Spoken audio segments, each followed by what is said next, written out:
Welcome to Crashing Game Night. My name is Matt Diorio. Tonight for this celebration party, Jared Fink is coming on in and crashing game night with us tonight. Woo! What up, baby? Yay! And as always, we are joined by the Beanied One. Although he's hello, all my fellow nerds. That's right. It's the Master of Time. Hello. Yeah, I was a few minutes late. That was my Guy bad. who learns how daylight savings time works. Welcome to Arizona, sir. Yeah, you could say I'm embracing it because we don't serve daylight savings here. So yeah, I am embracing it wholeheartedly. Yeah, totally forgot about the whole daylight savings thing. Right. Wholeheartedly late. And then as always, Babyface Diowalski. Hey, what's up, everybody? What's going on, baby? And then Lion's Mane with the couch in the corner. Getting his shots. Jason Belidio. Getting his shots. How's it going, guys? How's it going tonight, Jared? Welcome back to the couch. Yeah. I love the couch. Yes. Oh, so how is everything? I mean, Jared, I'm going to start off with you. How stressed are you guys right now? How stressed are we? We're a lot. Yep, that sounds like you're good. I hope everything goes well for you guys in the next couple of days, Jared. I really do, because you got enough on your plate with everything. Yeah, and of course, Jerry. Hey, what's up, man? You can't tell time. No worries in the world right now. Yeah, no, not really. You'll learn today, son. You'll learn today, son. Yeah, that's right. I'm really just embracing my time right now and living in the now and focusing on me and who me is. You know, you is? Yes. Is. Is. Well, yeah. What is you? What is me? I is me. That's what I'm trying to make solid and whole and figure out. So philosophical right now. It's a little weird. We're reflective. Yeah. To be perfectly honest, I just have a lot of time on my hands. I am looking for work, and just kind of enjoying the time I have, which is like super boring. It's boring. It's super boring. Yeah. I'm ready to work now. Yeah. But Jason, since it's so boring, did you finish Final Fantasy VII? I am working on it. I have. If Matt doesn't throw me under the ringer, he knows I've been. Didn't we hear you were working on it about what? Every week so far? Oh my god! Since we last talked to John. Okay, I may have been lying. I haven't touched it since this past week. I'm not gonna lie. Hey, Jerry Newman's already starting. Oh God! Yes. Thank you, Newman. Yeah. He said, Jerry, better never than late. Oh God! I mean, you still got time, unless Newman's got his PS5. You still got time. And I'm going to do it. I'm going to do it. I'm slowly hitting it. I'm getting back into the groove. So, yeah, I'm getting there. Jason, what's up? How was your first dose today? The first dose of that delicious vaccine. Mm-hmm. You know, it is one where I got it was so well organized and well done. Nice. It was amazing. It was a really good experience, kind of to say. It was at the Anaheim Convention Center. But what was so good about it though? Everything was organized, everybody was equally spaced. Yes. Quick in and out. You have to sign up for certain times, obviously. Okay. And once you sign up for the certain time, we got there, ours was at 12:45, but we got there early, at 12:15ish, and there was nobody there. And since it's the convention center, they have you go a marathon, almost.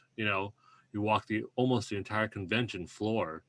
So then there's a ton of space if there is a line for whatever reason whatsoever. So everyone can be socially distanced. Everything has like tape. So everything needs to be like you're still apart. Mm-hmm. The vaccine stations, they are super, like it's the whole convention floor. And there's like 4 vaccine stations with like maybe 6 actual like spots where you sit down to get it vaccinated. Okay. It was just, oh wow, it was super well spaced out. Even the waiting area, because you're supposed to wait 15 20 minutes if any like sudden side effects occur. Oh, okay. Like that is literally another half of the hall. So you have plenty of space. It is very, very safe. You know, it is. Everyone is just, even though they only had like 6 stations and you're like walking the whole floor. yeah.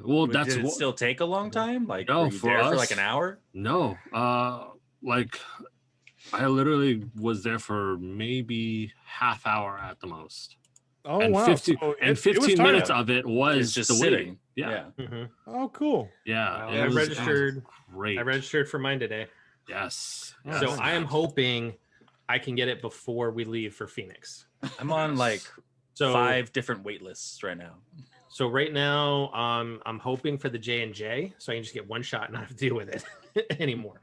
But let's kind of use that to segue into kind of what I want to talk about. And this is, first and foremost, I wanted to send our thoughts and prayers out to the loved ones of those that were lost in the, let's call it what it is, a terrorist attack in Atlanta. There's plenty of excuses being made for the individual, but this was honestly, when you look at everything, this was a targeted attack on the Asian community. And I know, both, Theo and Jason, you guys, you have family that is part of that community, not necessarily down in Atlanta. But this is yet again, when you look at, is another just senseless attack that happened against a targeted community. First we've been seeing it's Black Lives Matter, then the rhetoric's been, it's the China virus, which we all know that is complete crap. It's COVID. It just happened to originate in the northern part of China, where there's a lot of exotic species up there, and that's kind of where it started. So with this, how does it kind of make you feel, and Jason and Theo, as being part of that community, when you see them more glorifying and talking about this kind of white guy in his mid to late 20s that some reports have said he's got some addictions and stuff like that, but they seem to be more glorifying and talking about him versus the actual people in the community that got impacted. Jason? Yeah, I mean, like, it first and foremost, I'm kind of tired of hearing people that kind of do this, just because it's like we are a new generation of people, and a lot of this is taught, and we need to like kind of unlearn that and be like, yo, like the person that's just sitting next to you, regardless of race or color or whatever, they may be like the next person that like helps you out, gets you a job, or like saves your life or something, and it's kind of tiring, because a lot of Asians are being targeted because it originated in China. I mean, like if it originated in England, or if it originated somewhere where it was predominantly white or predominantly black, whatever, or wherever it may be, would it still be a race thing? And I hate bringing back like the storming of the Capitol, or bringing back other events prior, because we need to learn from these. But it's just the fact that, like, if the storming of the Capitol was a different race, a different colored race, would it have been as quote unquote peaceful? What's funny is you bring that up, right? And you say that, Jason, is that there was a representative that literally said he didn't feel that his safety was threatened because it was white people. Now, had it been Black Lives Matter or Antifa showing up, he would have felt completely unsafe.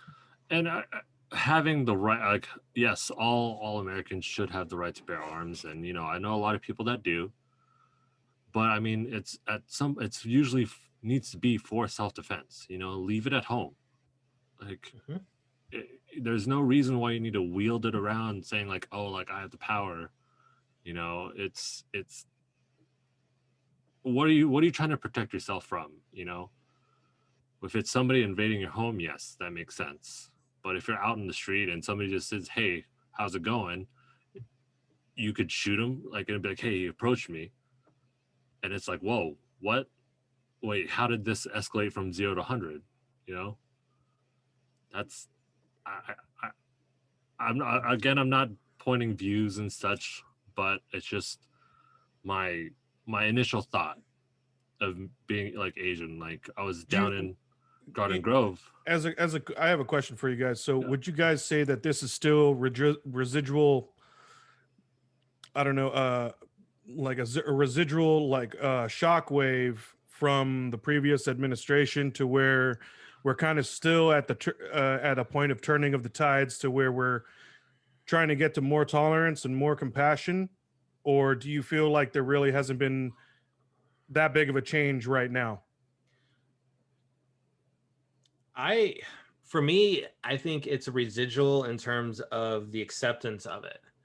In terms of, I think it's been going on for quite some time. There's been an issue with, we look at, Black Lives Matter, that goes back several years for everything that happened out in, Missouri and stuff. If not longer. And we probably don't hear about a lot of the attacks that happen on like the Asian and Hispanic communities. It's just been amplified over the last 4 years because you had somebody that was absolutely supporting white supremacy. When you sit there and say that Charlottesville, there's great people on both sides, no, you're amplifying hate. And I think that's the problem. I think that's where you talk about, Jerry, is just that hangover from the previous administration is that the rhetoric over the last year since COVID started has been very, very targeting the Asian community, straight up, by calling it the China virus. You want to be, that's as racist as you can get with it. And I think that's where a lot of this is amplified because of that. And it's going to take a lot of, just preaching and trying to, like you say, Jason said, unlearn, a lot of things that have been taught to people by their parents, and more so from what we just went with for the last couple of years. I kind of think a little bit the same. Like, I think it's pretty obvious for anyone that follows me that I'm not a connoisseur of Trump, but I don't think racism is a new or novel thing for the United States, right? I mean, we've kind of been struggling with this shit since we started, and I mean, we were in all forms basically, and definitely, Trump emboldened. I don't know that he necessarily I don't think he made it bigger than it already is. I think he just made racists comfortable with being racist, which is probably an equally pervasive problem. And I don't think that this shit's gonna get dialed back, right? Like, I feel like I live up here in kind of like white nationalist headquarters land in the northern Idaho, Pacific Northwest area, and it's like they're out now, right? It's like they're not, the toothpaste is out of the tube, kind of a thing. Like, they're not going to squish that stuff back in there. They're not going back home. Like, they're out now. They're enforced. They're organized. So it's definitely like they're not as in secret as they used to be years ago. Yeah, right. And they're coordinating, right? I mean, they're training. They're working in political campaigns. They're raising funds. They have like organizations now to like go and push their agenda. They have an entire faction that they're kind of pushing, and I feel like it's this kind of like identity crisis moment that we're approaching as a country, and we're definitely it's gonna happen, right? There's a conflict here, like one of these things has to end because they can't exist in the same system anymore. It's like we're racist or we're not, and if we're gonna accept all people, then this shit has to go away. And if we're gonna be a bunch of wearing a bunch of sheets, and then this stuff's not going to work, right? So it's like it feels like we're headed in that direction, and it's awful because I grew up on a farm, with a heavy gun family. Like I own guns, like I like shooting stuff, I like hunting, but I also like don't need to like carry it to the grocery store, and I don't hunt gaggles of deer, so I don't need like semi-automatics, right? It's like the whole, like there's this whole connection of like that hasn't really been pursued because we've been so polarized. It's like you can be a gun owner and also want gun control, right? Like there's all these kind of crossovers and all this stuff. It's not left or right. It's not, and so I feel like once we start operating in a more open-minded fashion, I think we're going to find some kind of compromise. But right now it just feels like we're tribalized. Like we're all kind of waving a flag, and then that's like who we're charging for, and that's it. And I think that's definitely was emboldened by Trump, and obviously the Asian stuff with the virus and what we're dealing with, like all of that stuff. But I don't know that Trump necessarily created new racists, right? I don't think that he was out like. No, I think you were correct in that he made it so that they are comfortable being out saying whatever they want to say. That comfort is out now to where like they feel like it's okay, where it's not. I personally, like, I know you guys will disagree with me, but I personally don't think that came from Trump. I do think he enhanced it a little bit, but that has been way before Trump even came around. Totally. Yeah. Because I mean, because like I just for think me, there is such a gray line point between racism and profiling. Right. To be perfectly honest, because like anything with this whole culture is that profiling is okay, but it can be playful, but it's also racist. So there's such a weird gray line. So like a common joke is I'm an Asian that can't do math. Profiling and racist. Yeah. Or, technically speaking. Yeah, watch out. Depending on how I take it, it can be racist or it can be profiling. Yeah. So I mean, like it's really hard to, in my opinion, to narrow it down to a person or a cabinet or anything like that. It's been a culture for decades. It's like I've known this culture for my entire life, for 3 decades. So like I like, yeah, he made it comfortable, but I think it was comfortable even before that. Yeah, we had because of how the culture is. I mean, we have systemic racism that we've all like kind of just accepted. Yeah, like, racist. But I think it's a pretty coherent comfort to see that, we're seeing more and more incidences where it like there were things that I've seen people say on YouTube that I didn't see when YouTube first came out, and like when social media was still kind of new, but you thought like a fight on YouTube was like the coolest video to come out because you didn't really we were used to or like bum fights that came out, like that was a thing, and that was like the most exciting thing. That was because we weren't used to seeing all of this come out. Now what was that trend that was like a couple years ago that it was just kids that randomly went up to Wall Street guys or whatever in DC? No, it was anyone. Yeah, it was anyone. It was the knockout challenge. Yeah. But then they started hitting women and old ladies and like we've gotten to this point. It's been elder Asians. Yeah. As of late, because there was just an attack out in San Francisco, where 2 elderly women, one of them got ambushed, and basically the guy just ran up and just decked her. Right. I'm not saying that this was all because of one administration or one, but the one thing I am saying is that because of someone in a higher position that made it be okay in numerous tweets or videos or even speeches, right? Like he didn't say no. Exactly. Correct. With all of that, made doors open for that comfort, I think, to enhance and to come out further. It emboldened them more so because like accelerating, right? Like more of this stuff is happening now. Right. Yeah. It does feel like obviously like even during the Obama, like it all has been like accelerating. So I think even since like 9/11, it feels like we've really just been on this plateau of really pointing fingers. I mean, it was like Muslims for a minute, and it was like, and, it's right. Like kind of. And now, Jared, I think you're right. It's at a plateau, and eventually, it's gonna get to the tipping point. Which side is it gonna go? And I agree. It's going to get to that point that, you know, I mean, we might have to go the way of people, right? Like there's more of us by demonstrable numbers than like the small group of white nationalist assholes. The problem is it doesn't take a lot of assholes with guns to do a lot of damage, right? Yep. And that's the problem. And so I don't know. I mean, but with Jared's point, it's like it's usually somebody pointing to somebody else for responsibility. And that's kind of the culture we've been living in. It's like you can blame the millennials, you can blame Gen Z or whatever. Absolutely. It's always, it's like, it's not my fault. It's something blame Dr. else. Seuss. That's totally true. It's totally true. But it's gonna get to the point where we're gonna have to look back and just say, okay, where do we go from here? Because I mean, with the way that we're going, each generation is just going to technically get worse and worse from anybody's perspective. Because the millennials are hated for what we are, and then Gen Z is hated for not knowing anything that any millennial or Gen X has experienced.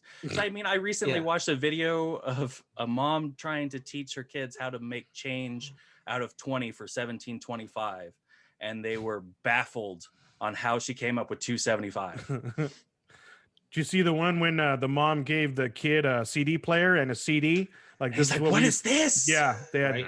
It took them a minute to figure out. Or the cassette tape, and he was like, "You can do it on the other side." What does that mean? The rotary phone. To that point, oh god, right? The rotary. I remember, I saw that one too. I think the point, though, and also too, is you look at, they came from Eminem. Yeah, and they specifically went after "Love the Way You Lie," which all they thought of was, it's amplifying, violence against women. But it's like, dude, do you realize why he wrote that song the way he did? Right. It was to bring awareness to domestic violence. Yeah. And it's like, it's a matter of culture. It's like, but that's also part of that plateau is this cancel culture. Where is the line? And also, like, do your research. How many mistakes have there been made that have already ruined careers or potentially ruined careers or people's lives just because they had one tweet that was one thought, or they did something 15, 20 years ago where clearly that is a good enough time to change your views and to figure out who you are.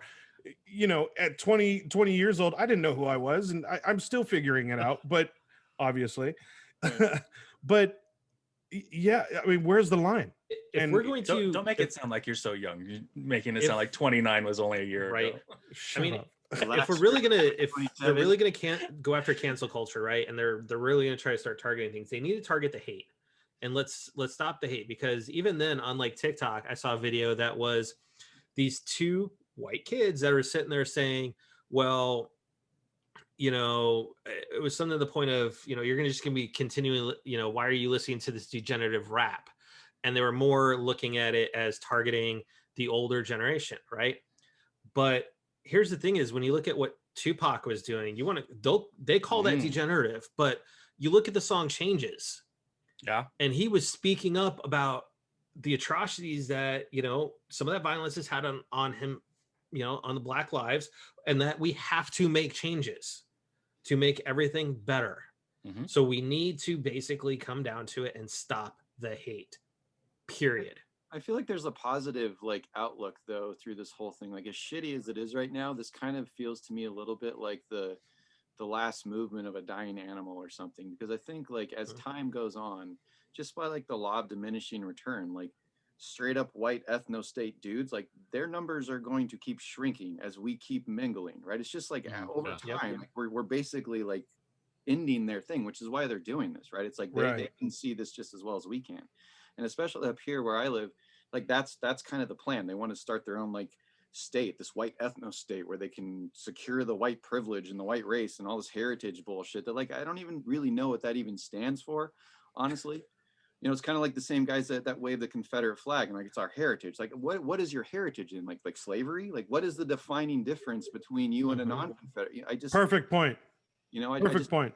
So, but I think over time, we're just going to kind of like push them out, right? It's like, because there's more of us and we're going to keep doing what we're doing. And every new generation seems like, obviously there's racist people in every kind of sect, but it does feel like newer generations are more open-minded about all of this stuff. It's like when you talk to like a 17 or through 20-year-old, because I work with like a lot of kids too, like in that age, and like LGBTQ stuff and all this kind of like stuff that was a huge deal for like our generation, like they don't even talk about this shit. They're just like, whatever, like they see it as a normal thing now, and like that's the growth that we're needing. It's just it's becoming generational, but and that's the pushback from like old white men basically, right? They're like no. So, I don't know. Right. I don't know. So I don't really know, obviously. I'm just another white guy saying shit, so. But you're not saying the wrong shit. You know, I just try to be open-minded because I feel like I mean, at the same time, is anybody talking about it, right? It's like, that's the other issue, is like all the people that are talking about this policy and creating this policy are old white men. So I mean, at the same time, with that, like most of the world, like it's all mixed nowadays anyways, because I mean, like we were talking about, I have Asian heritage. I look white as hell. Oh yeah. Like I'm like pure white. Like I don't think you can get more white than me. I think Jerry is more tan than you. Yeah. Like next to my last name, you never would have thought that I was Hispanic. Right. No, I grew up in Long Beach, man. Dude, I've been talking like a surfer dude and a skater dude since high school. So many people are like, you're Mexican? Like, I always get that look. Like, my last name's Barrera. Oh yeah. Yeah.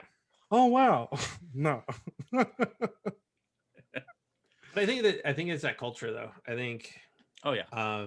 It's been a building culture. But I just think it's the culture. Like to Jared's point, right? It's going to hopefully die out because, it is that older generation that seems it's okay to hate on certain nationalities, ethnic groups. I've experienced it myself because and I'm not going to go into detail because you guys know the stories and whatnot, and I know just because I'm Italian, and there's a lot of derogatory things that came with the Italians back when the great melting pot era, everything coming through Ellis Island and stuff like that. So yeah, at that point we just need to stop the hate. Mm-hmm. Now that being said, something that has seemed to kind of create both sides as well is the Snyder Cut that came out today. Some people have said they love it. Some people have said they hate it still. I know I've completed it. Theo, you've completed it. Jerry, how far did you get into it? I'm at the fight with. Whoa. Okay. I'm at 0, sir. You've at least seen the original. You've seen Justice League, right? No. You didn't see the first Justice League? Okay, we are way beyond statute of limitations. And besides, there's no spoilers with where he's at. I'm not really giving you anything. No, we're not giving anything. I'm at the fight with Steppenwolf. That's it. Okay. So I thought I'm almost done. And Jared, I liked a lot of too, right? Yeah, I'm almost done. I'm at the fight with Steppenwolf. I'm pretty much done.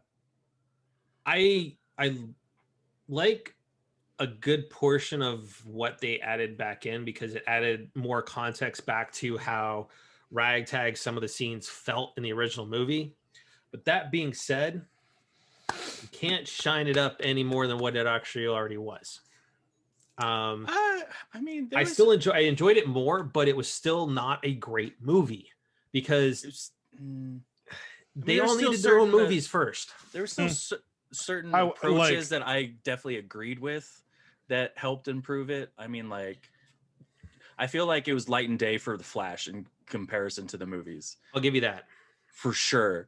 And I liked the additional backstories with each character that was introduced with Justice League and everything. But there was certainly, I think, added up, you could shorten the movie by an hour and still be pretty much on par with where it's at.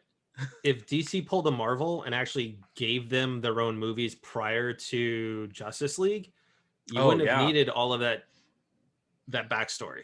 Oh yeah, you would have had it a lot easier, especially because you should be equating this Justice League to, and I know a lot of people are like, trying to equate it to Endgame, but no, you should be equating it to first Avengers because it's the first occasion of them coming together into one team.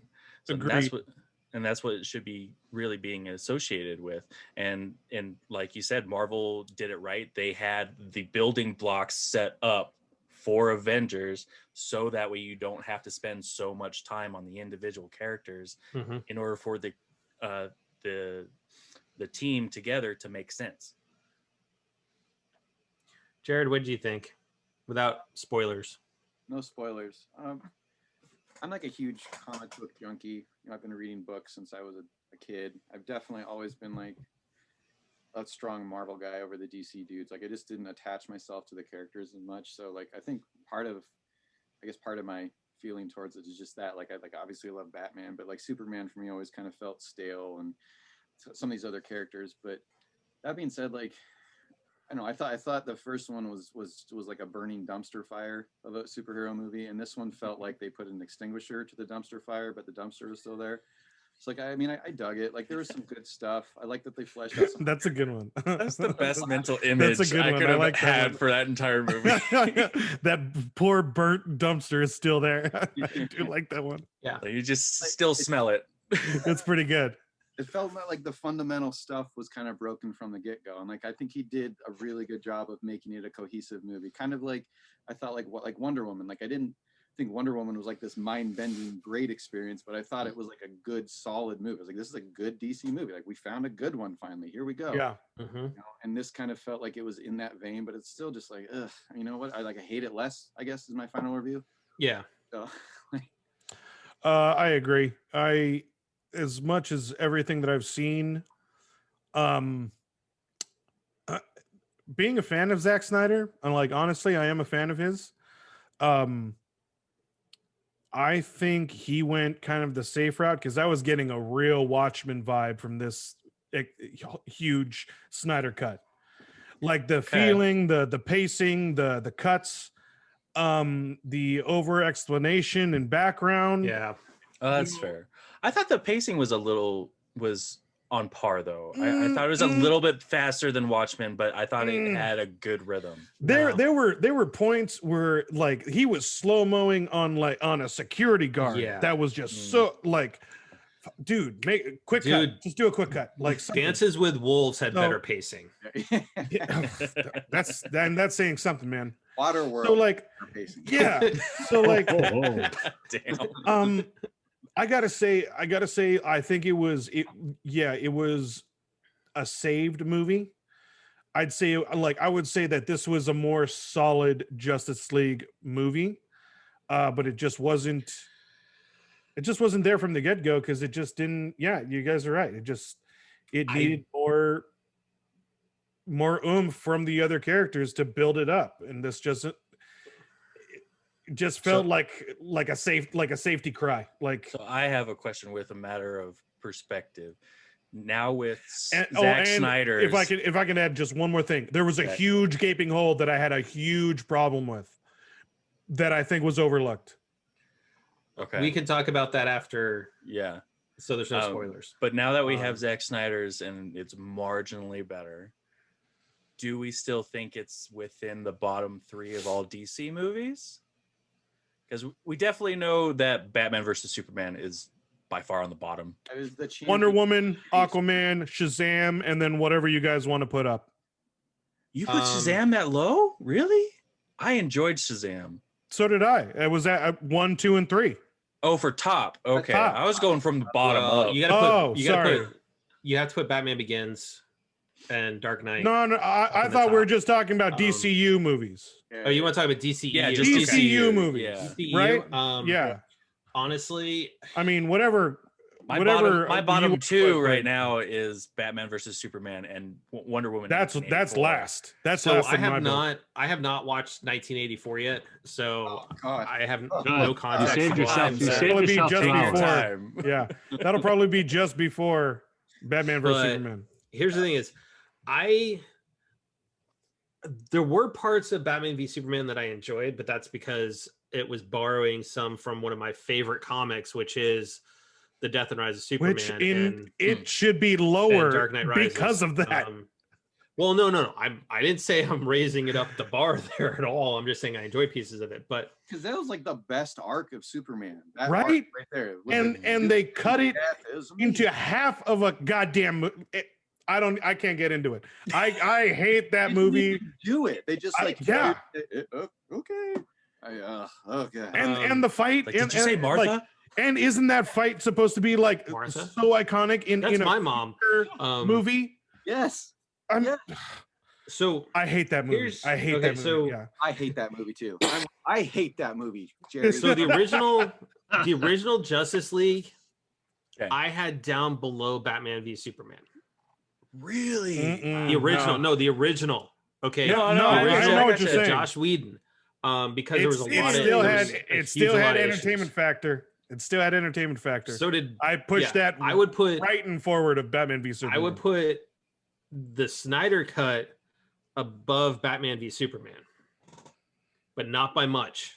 This is very weird that you're just wait until you watch 1984 because you're more predominant on our DC on our page. I am more being really DC critical. Guy. Yeah, you're being really. I'm impressed.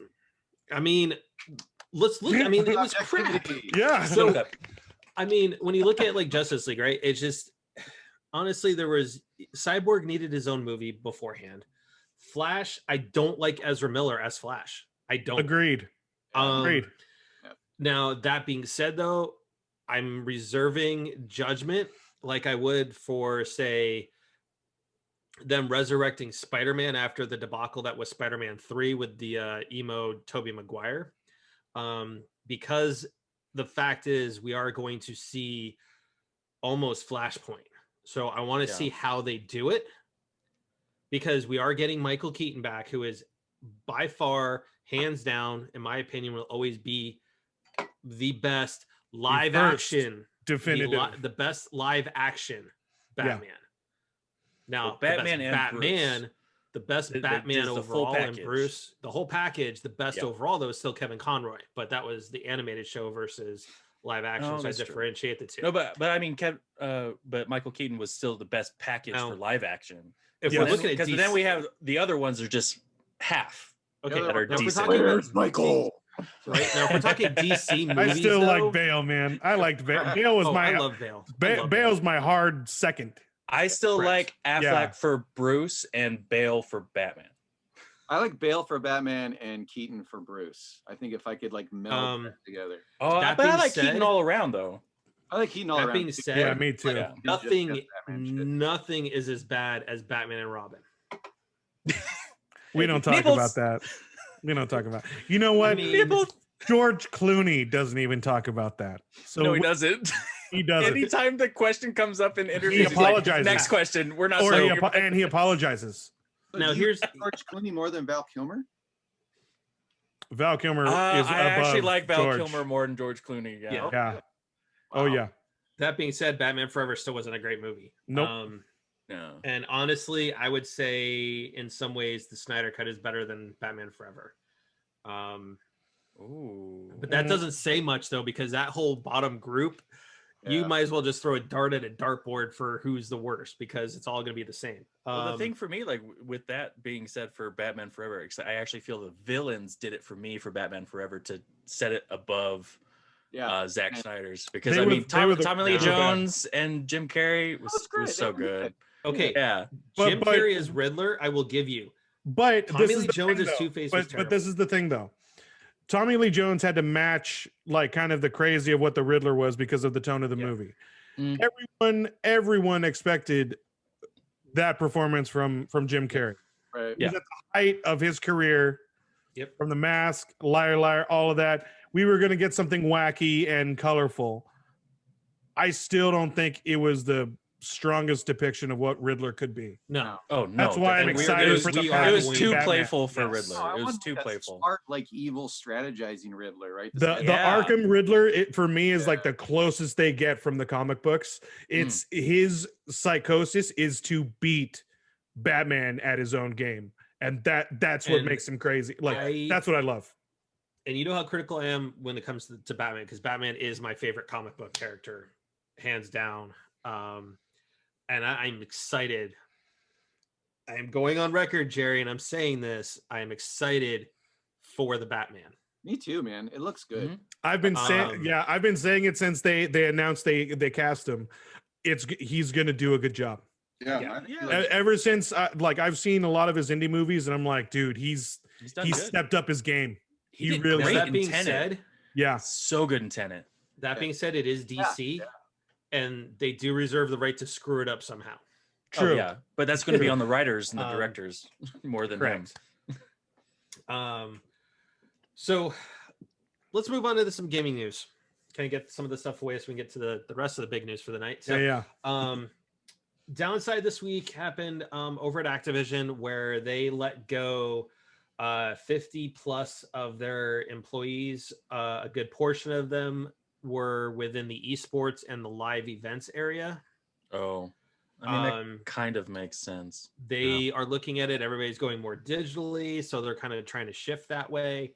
Now, part of it also was layoffs over at King.com, who makes Candy Crush. They saw cutbacks as well. But here's the BS out of all of this, which makes me really not want to even touch Call of Duty or anything anymore because it's Activision, is that U.S. workers received a minimum of 90-day severance. That's not terrible when it comes to severances for layoffs and stuff like that. Yeah. They are going to get health benefits for an entire year, so they don't have to deal with COBRA or anything, which is a good thing. That's nice. They're going to get job transition support. But here is the slap in the face. They were all given a $200 gift card to Battle.net, which is Blizzard's online game service. Oh my God. So we are going to fire you, but you can play our games. You can still use our play our games. Oh my God. Insane, Wow. actually. That is turning into a meme in itself right now. And thanks for all your hard work. And now play it now that you work here. That's an interesting level, because I mean, like, even like you guys know, when I got laid off, they reposted my exact position and said I could apply for it. Yeah. I feel like that takes it a whole new level by just like, okay, here's some free money to play what you used to work on. It's like you worked at Subway and like, here, take this spicy Italian home with you. Right. And the cold cut combo. You don't have to come back. Like, what? No, man, we're going to give you the cold cut combo instead. Yeah. There you go. So I do hope that a lot of those esports folks do land on their feet, because in the esports realm, a major announcement dropped about an hour and a half ago, I think is when I texted you guys. Wow. Yeah. Let you know Something that. like that. 2 hours, something like it was that. at 4:30. So actually it was about now going on 6 hours ago. So as we're recording this, but Sony, in a partnership with RTS, acquired EVO, the massive fighting tournament.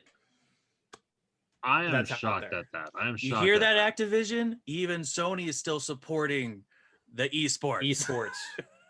Now, here's the thing: is EVO does have games in it that are not on Sony platforms, like Smash Brothers. Sony has already come out and said that they are going to be open to collaborating with other platforms to have those games still at EVO. Nice. That'll Good be on awesome. them. That's good. Good on them. In response as well, EVO did come out with a statement today in response to this. And it reads in part for those that are the listeners at home. EVO would not be possible without the collective passion and collaboration of the fighting game community, and we're deeply grateful for your dedication over the past 25 years. We know last year was challenging due to the pandemic and the circumstances surrounding the cancellation of EVO Online, involving a former team member who has been completely separated from our company. And real quick for those listeners at home, you remember that we did have Ninja Nam on, around the time those cancellations were happening, to talk about those things and their view of actually how hard it really was to have those online tournaments. They go on to say, we want to reaffirm that harassment or abuse of any kind has no place within EVO or any of our future events, and we're taking every precaution to make sure members of our community will always be treated with the respect, dignity, and decency you deserve. In order to deliver on the trust you all have all put in EVO, we realize that we need an experienced strategic partner who truly respects the spirit of the FGC. For those that don't know, understand that it's fighting game community.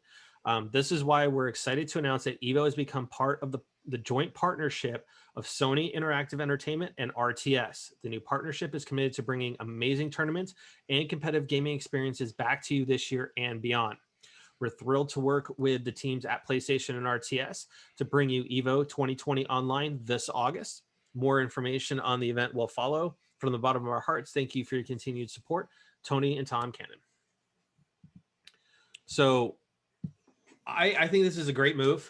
It bolsters Sony's presence because they really haven't had one other than being the hardware provider, quotation marks, to some of the tournaments, right? But they haven't actually been involved with it, much like you have Xbox having the Halo championships. You have Nintendo hosting Mario Maker championships, Splatoon, Smash Brothers. So I think this does give Sony a new platform, but I do love the fact that Sony will be open to working with the other platforms to still have those fighting games at it's the other thing, it's they're also the only ones who don't have any kind of esports championship going around. So it's a great move. And they're backing something that has a lot of weight to it. Fighting games are still around. Those competitions are awesome. And so they're putting their foot down and getting in there as well. I'm kind of excited. I want to see what they do now, because who knows, that they might bring back the Sony experience or PlayStation experience along with EVO. Yeah, that'd be great. That'd be cool. I think it would go in tandem with the PlayStation experience. But I'm kind of 50-50 on this, It is great that EVO does have a massive sponsor now, or like a big game to come around. But how much are they going to be involved, or are they going to revamp the whole thing? That's kind of your worry, Jason. Yeah. A little bit. I get that. A little bit of that, but at the same time too, the lineup that is always at EVO, that's what I'm going to be questioning, because Mortal Kombat is a major one that's predominantly Xbox. However, they have been doing Sony has been doing online tournaments for PlayStation for months now for that. For Mortal Kombat. It just depends, because if you talk to a lot of fighting game community players, they know that the netcode on PlayStation is not as great as Xbox is, and they all know that, and it's getting better. It's getting better. But I mean, to have the online tournament is kind of still I don't know, it's kind of still that iffiness, because if one person has a power spike or whatever, it causes that lag, those literal 5 frames can mean the difference of the game. And unless it goes back, once it goes back to face-to-face competition, then it would be really great for them. But I think Sony is catching them at the low.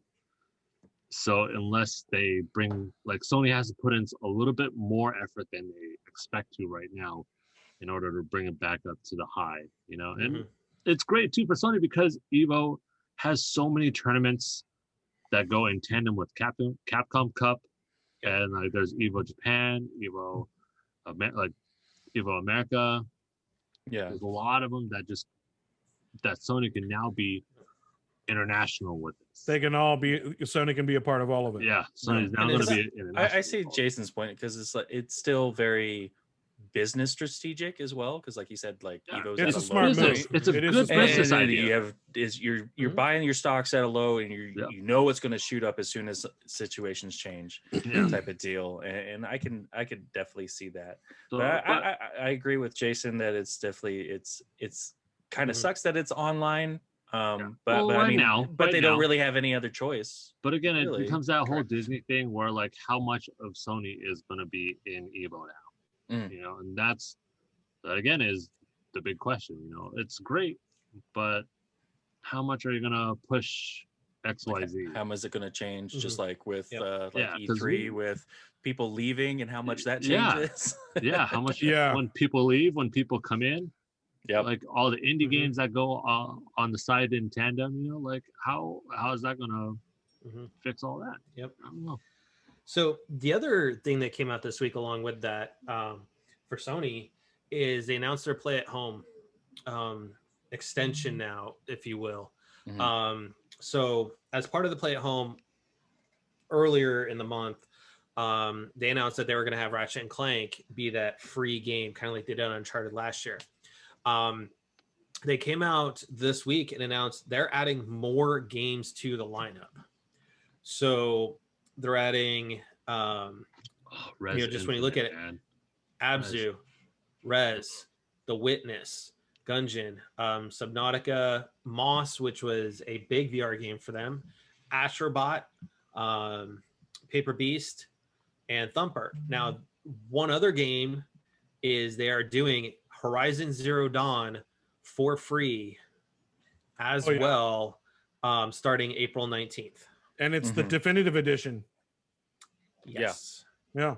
So full game. So when we look at it, Abzu is one of those games I've kind of always looked at and been like, I don't know if I want to try it or not. You know what? I will take it for free and play it and give it a try. I've been the same way with The Witness. I've never played that. Res Infinite looks incredibly beautiful. God. I've never played it. It is amazing. Pick it up. Like I was able to play it at the E3 demo. Like oh no way. Yeah, it literally is like if you play Tetris Effect, it's very similar because you just get lost in the music, you get lost in the gameplay. Now The Witness, I have actually beaten that game. It is a I fantastic remember puzzler in the vein of Myst. I've been wanting to play that. Oh wow. So for those that are kind of watching at home and listening, also we do have that review article still up on the website, and my thoughts and takes on it. It was very, very good. As much as close to a Myst game as we're going to get currently right now. And then when you look at everything too, is you've got for VR Astrobot Rescue Mission, which is what put Astrobot really truthfully on the map and gave us, Astro's Playroom for the PS5. God, I love you have Playroom. Moss. No.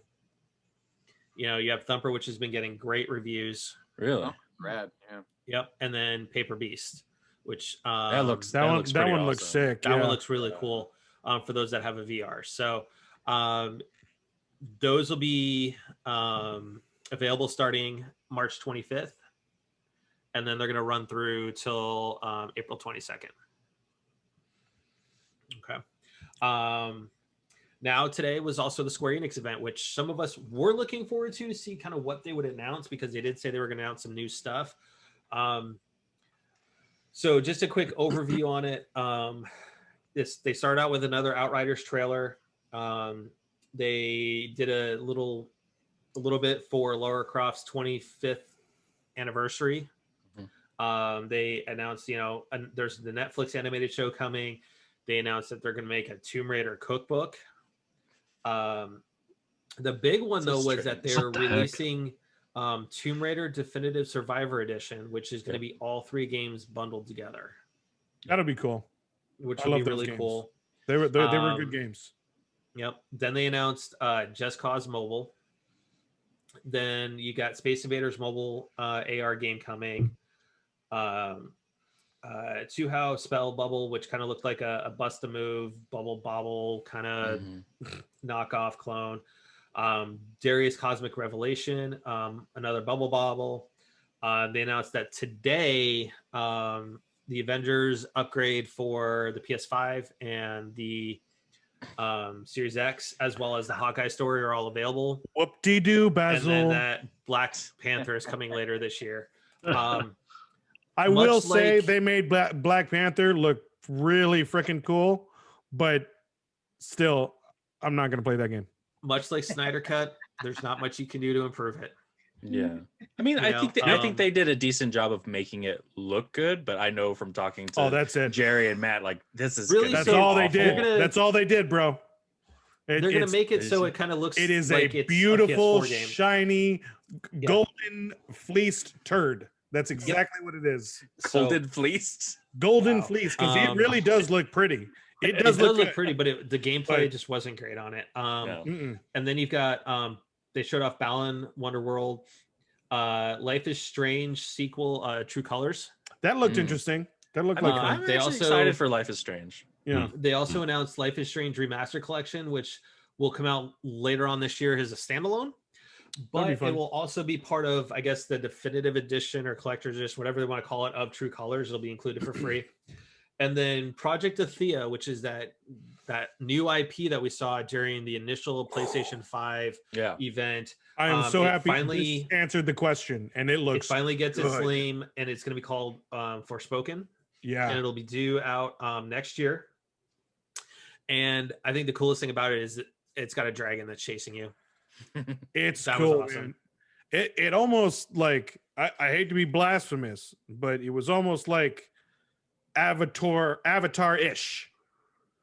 Seeing her powers. I mean, just a little bit. Maybe I'm wrong because I haven't finished it, and I still have to finish that. Yeah. So overall, which Avatar are you referring to? Aang.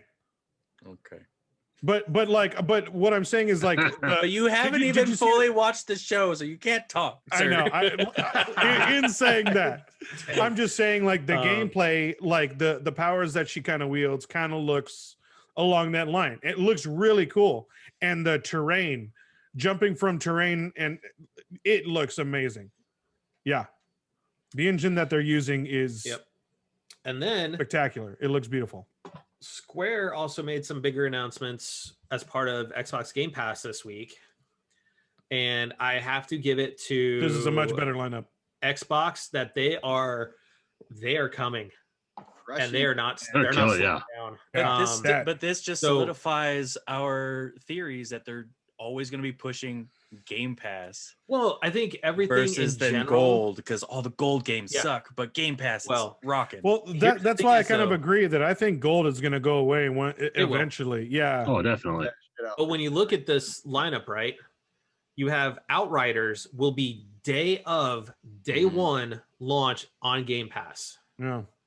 So honestly, for anybody that has an Xbox that was planning on pre-ordering Outriders and you already have Game Pass, you might as well just cancel your pre-order because you get it for free right there.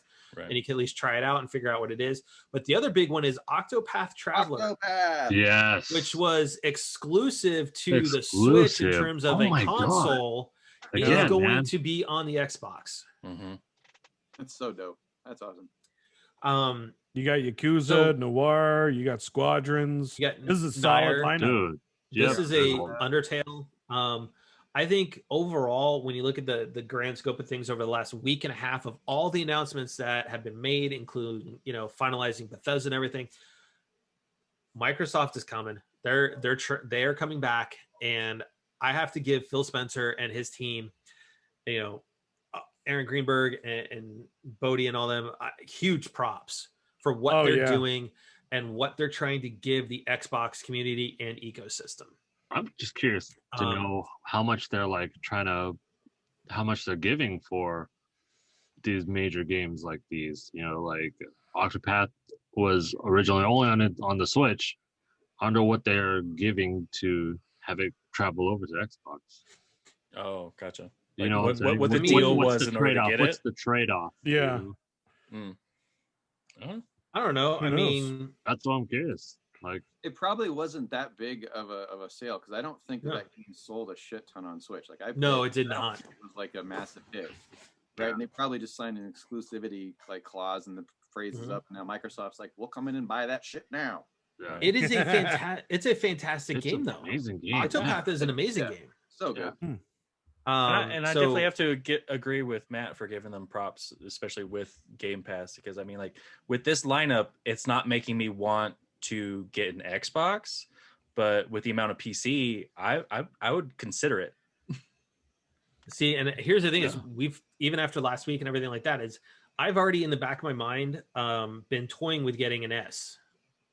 Anyways, for Halo and Forza and some of this stuff, I'm not gonna lie, some of this lineup, if I didn't exactly have the funds to go out and buy games or had games already on an Xbox account, this is huge. These are some big games, you know, that will eat up time. And the fact you're going to have a new release day of on Game Pass that is not an Xbox first party studio. Yeah. Mm-hmm.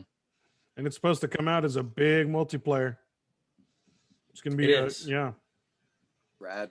So it's expected to be pretty big. Yeah. So yeah, so props to Xbox and whatnot. So, so let's segue into our own announcements. Drum roll, please. I mean, the fact I get to first, I'm gonna preface this with, as I make this announcement, guys.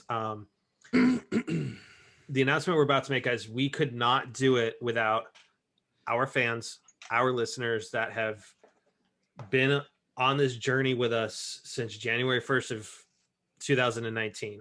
So long ago. The listeners from around the world that have allowed us to at least brighten your day at some point. The guests that we have had on, in a lot of cases, have become good friends of ours. I mean, Jared, present company included. Yeah. You know, we couldn't have done it too without our guests as well, taking time out of their day and entrusting in a small independent podcast at the time starting up that we weren't going to do anything that would jeopardize their careers in terms of exposing NDAs. Nope. Those weirdos like us. Yeah. Just trying to be as professional as possible and have them as comfortable as possible. So with that, thank you comes that we have officially been signed.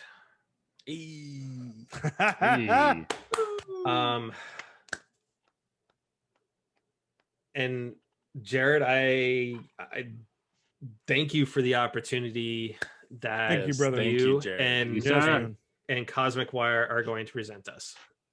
Dude, we're so excited to offer it to you. I mean, I remember years ago when I met you on Twitter, and I don't even remember what we were talking about, some video game thing or some BS video game. It really was. I don't remember what it was too. I'd have to go way back. That's a long time too. Had me on the show, and I started listening to the show, and I met all you guys, and you guys are like the real deal, you know, and like the world needs more of the real deal. So the fact that we were able to like offer this to you guys and kind of move on to the next level in Crashing Game Night's existence, like I'm just happy to be a part of it too. This is going to be such a cool and awesome experience, and watching you guys grow and turn this into a bigger thing, and it's just rad to be able to be part of it from this side. Thank you, man. Thank you so much. Absolutely. It just means a lot to have that support. It's so insane. All the support. And with that, guys, our listeners or fans that have come accustomed to the logos we have behind us, the logos old school we have on our shirts. Today, baby. I want to say, guys, these logos are officially being retired, so to speak. They may come back as classic editions for t-shirts and collector's items. Yeah, limited edition. But we now do have a new logo. Yeah. And I want to thank Jared as well with helping with input on the new logo, because it's definitely something that was outside of our existence. But oh man, we got the new logo. Wait, hold on, guys. I gotta look for. Hold on, there it is. Oh, there we go. And we have the new couch. New couch. We got more pillows now, baby. More pillows. Yep. We moving more on comfort. up. More comfort. Moving on up, baby.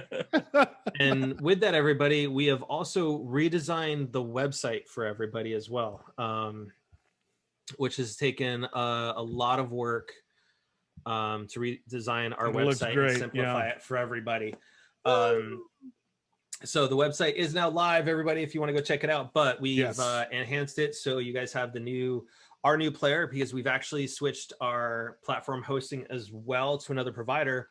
The nice thing with this player is that it will allow you to hit the share it button, and you will be able to go to whatever podcast platform you listen to us on, and it will allow you to it'll load right into your player, and you'll be able to go right on there. So we've simplified our layout for you guys. Our fan store, we will be having the new shirts and stuff will be loaded after the weekend. We're still working on the designs on those.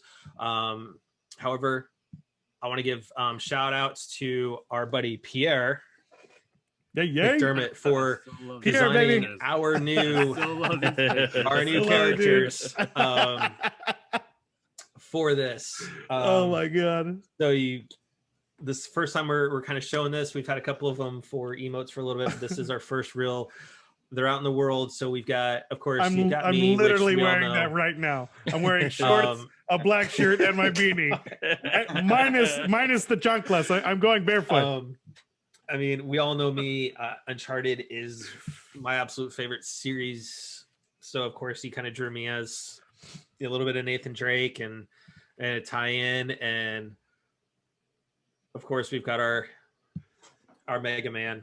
Oh, dude, you know, Jason, I should have pulled it our out Archer. for right now, man. Like, let me pull that out real quick. Hold on. Oh, jeez. Oh my god. Our Archer, Theo, man, looking good. I love that he drew my dog with it too. Oh yeah, it's so fun.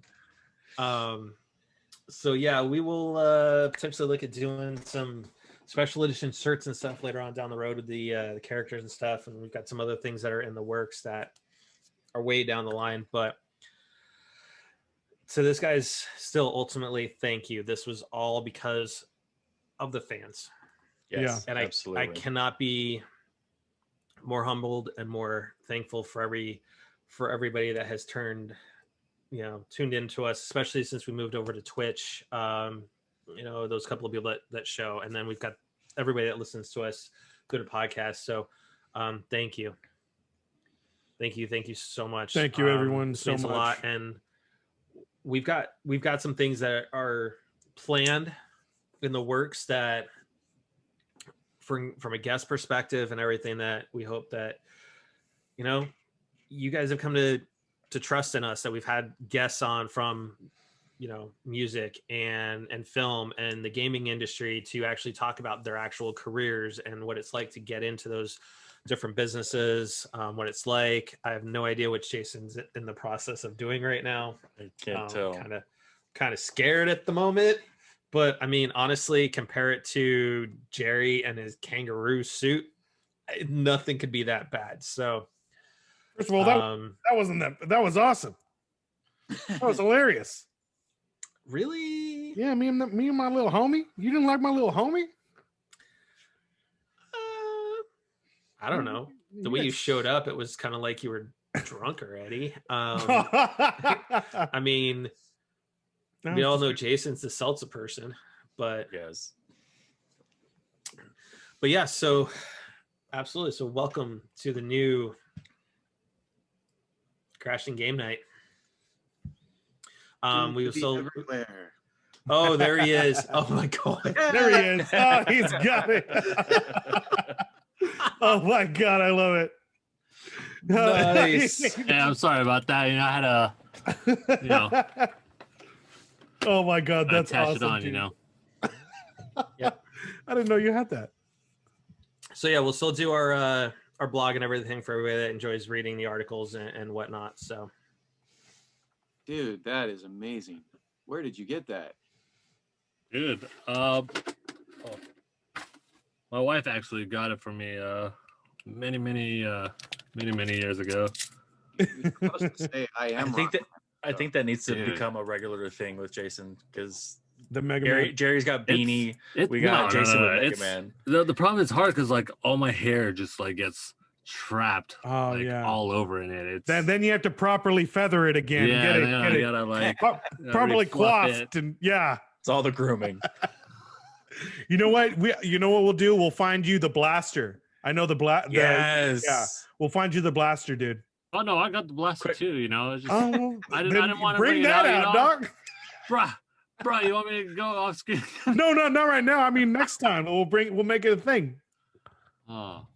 Now that we know these things are within our possession, with exception of my stuff, I feel like we need to go to Comic-Con in our Oh, Crashing Game goodness. Night costumes. Oh my goodness.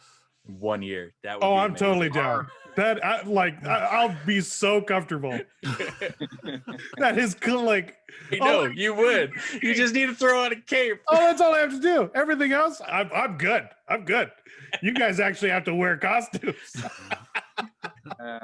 I'm down. Mine's not really a costume. Just saying. Oh, that's true. I mean, yours would definitely be comfortable as well. Yours would I be think- functional. I think Yeah. Jason's and mine would be the hardest to Yeah. come by and put on. That'll be funny. Yeah, Jay Yeah. and Matt would just be like, yeah, it's a regular Tuesday, Sweet. Yeah. And T-shirt.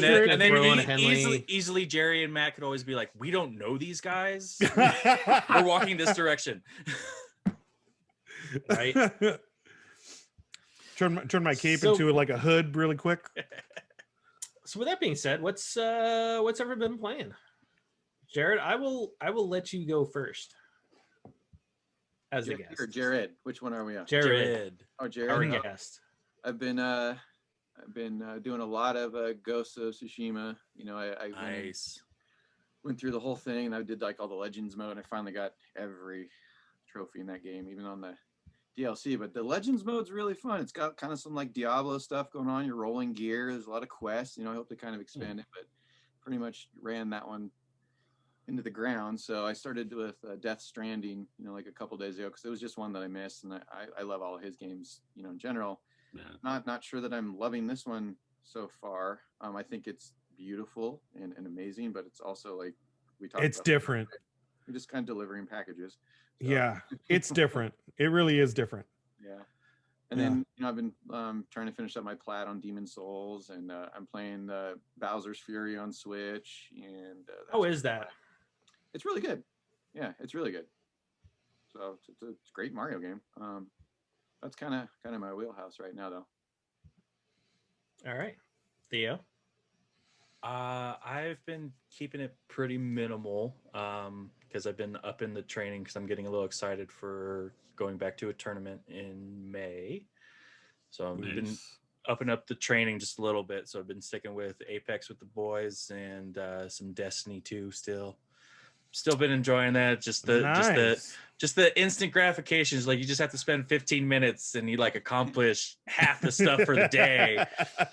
It just that little gratification. Oh, yeah. Nice. What about you, Jason? Jerry? Oh, Jerry. Yeah, Jason? we'll let Jerry go first. Oh, okay. Yeah, Apex with the boys, and that's been at the core really like my most fun that I've been looking forward to every day. But And I'm slowly Final Fantasy 7. and I'm slowly I am hitting Final. If I'm playing anything else, it's Final Fantasy 7 right now. After finishing What a Cyberpunk, liar. I'm not joking. I've actually that's what's in my PS5 right now, other than Apex. and secretly Red Dead 2 here and there. No, Red Dead. No, I can't even walk that line, bro, because you already know. I'll get back into it. I looked at your profile, and dude, that's an impressive amount of hours in that game. Yes, Bro, it is. I wait for it, man. no joke. I'll get like so far into the story and like won't play it, and then I'll get back into it again, and I'll be like, no, I want to go through the story. I'll restart it just to do it. Oh, I'll replay it. That's why I can't walk that line, dude. I got to stay focused. Can't even have a taste, man. I can't even have a taste because then I'll get back into like hunting and the fishing. Fuck the fishing, bro. We will lose him forever if that's he does why that. I can't walk that line. That's why that's one of my favorite games. I'm done with it for now. I'm trying to get my backlog. So Final Fantasy right now. So Rockstar, just so you know, if you I ever love come you out with guys. Red Dead 3 Oh, and God. you come out, just make the biggest thing ever and make it cost like $2,000. You're guaranteed Oh that God. Jerry will buy it. I'll buy the collector edition. I'll do it. Yeah, he will. Oh man, Red Dead 3. That'd be sick. That'd be Jason, insane. how about you, man? Dude, I don't even know, man. Like, I've been watching a lot of shows lately. Like, I haven't really been gaming. What you been watching? Binged WandaVision within like 2 days. Nice. Yes. Really What good. do you think? You know, it made okay. So let me preface this. It made me want to go through the entire MCU from literal Right. chronological start to chronological finish, not order and released, but like the actual timeline. the timeline. Right. That Disney Plus graciously has.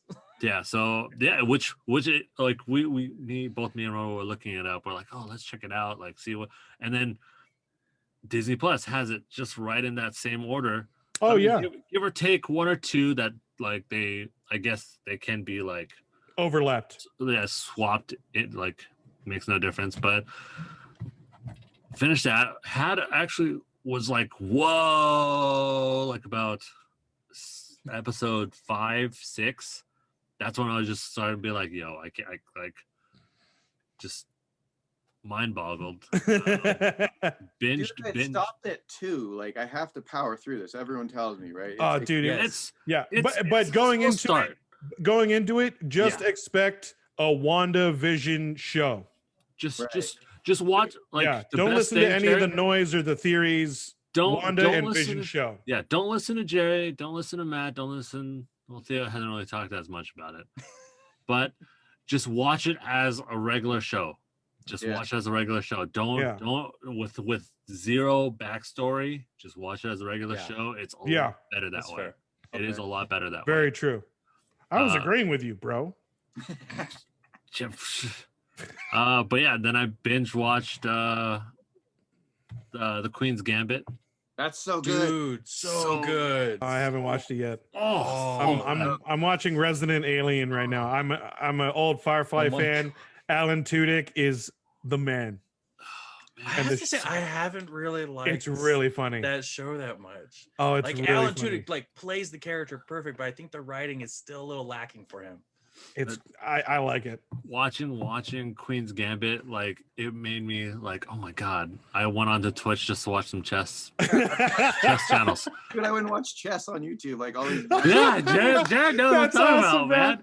Like, and it was perfect because they had the Magnus Invitational, and I was like, oh my god! I was like in the kitchen. I was like, oh my god, you see that move? And I was like, oh my god, it totally got you hyped for the game. Then got us so hyped. You know, cool. So I've been watching a lot of shows lately.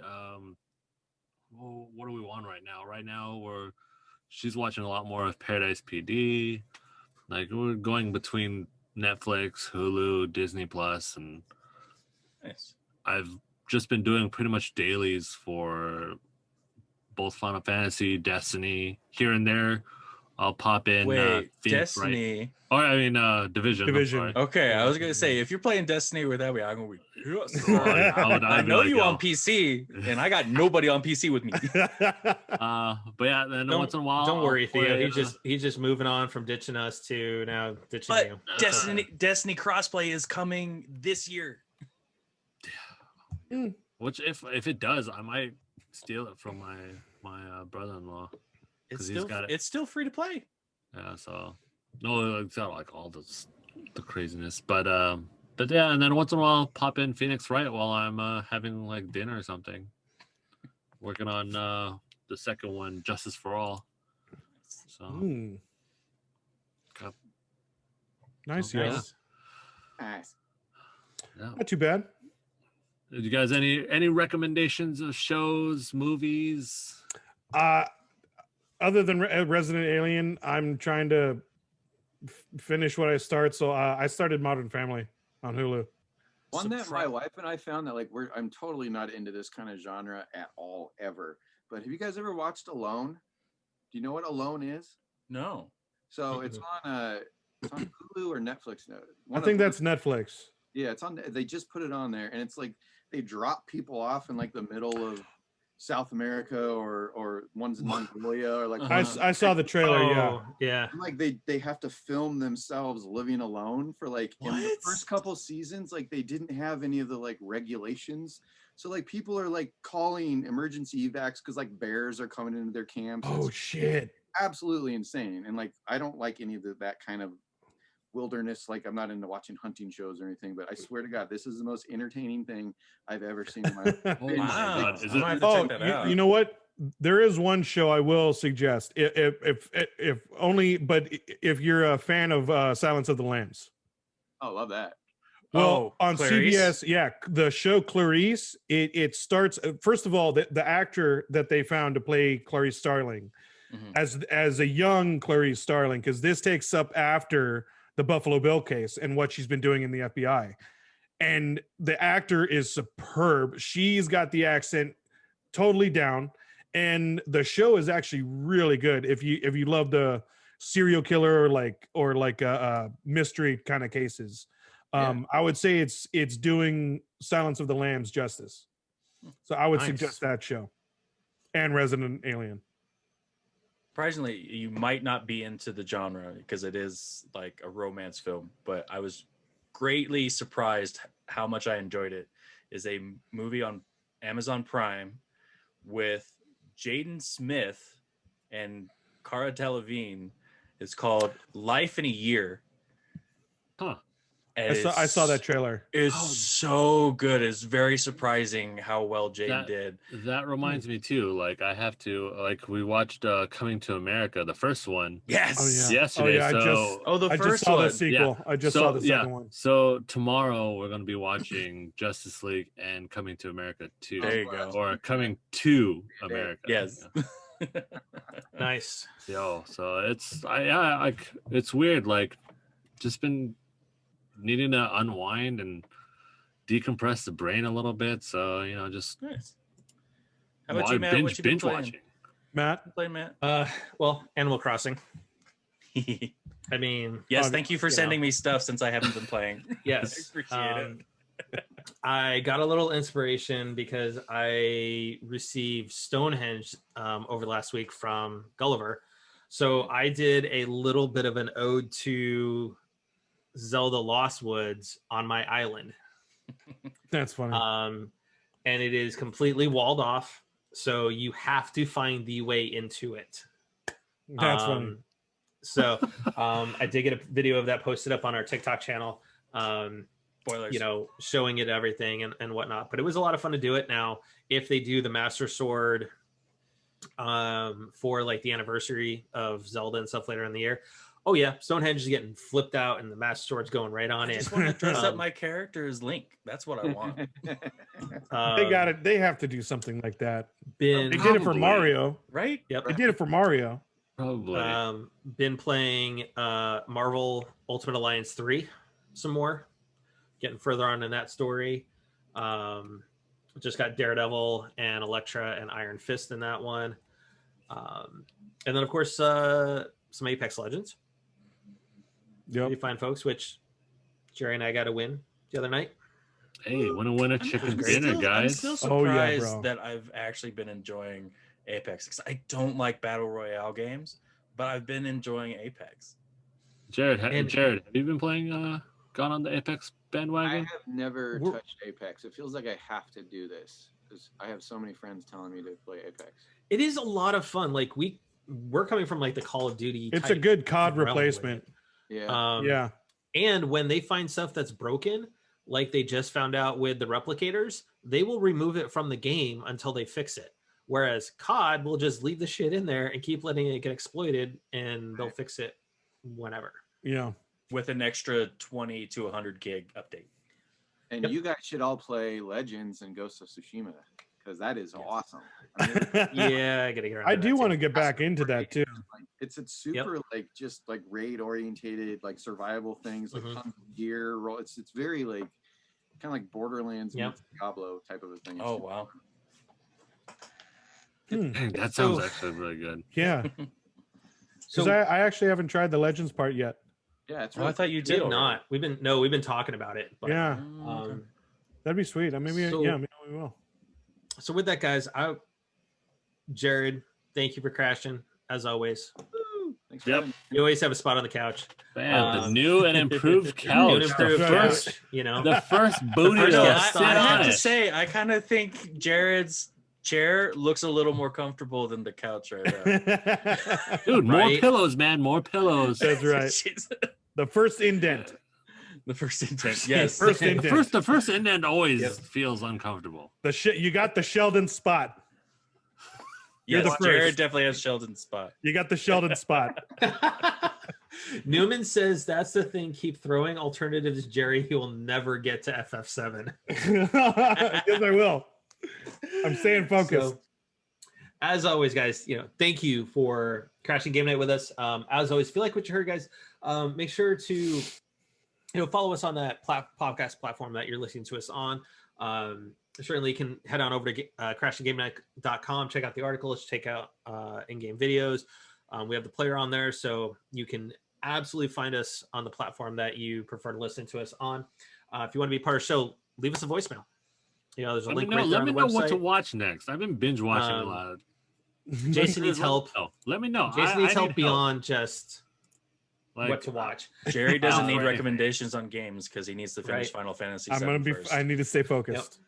I'll be down for anything except for Theo's suggestion of One Piece. I cannot. Bro, Sir, I know it is so good. I know it is so good, but it is like it's like 7,000 episodes long. Like, compromise. My Hero Academia or Attack on Titan. I've done My Hero. I'm caught up with My Hero, but Attack on Season Titan, 5 out this year. Hey, Attack on Titan after season 1. No. Like, I was kind of like, let's skip Attack on Titan. I've got some bad memories of an E3 trip. We could talk about that another night. Oh my God. So for everybody though, as always though, be excellent to each other in all these times. And please, above all else, stay frosty. Frosty, frosty, frosty. That's right, baby. That's right, all my nerds. Stay frosty, stay cool, stay in the breeze. That was my little radio DJ deal. Thank you guys so much for joining us. Thank you for listening. And please hit that voicemail. We want to hear your voices. We want to hear your thoughts, your expressions. Please join us whenever you want. And once more, the struggle is real. Keep showing support for the Time's Up. Black Lives Matter. Now, Asian American. Stop Asian hate. Asians. Stop Asian hate. Stop the hate.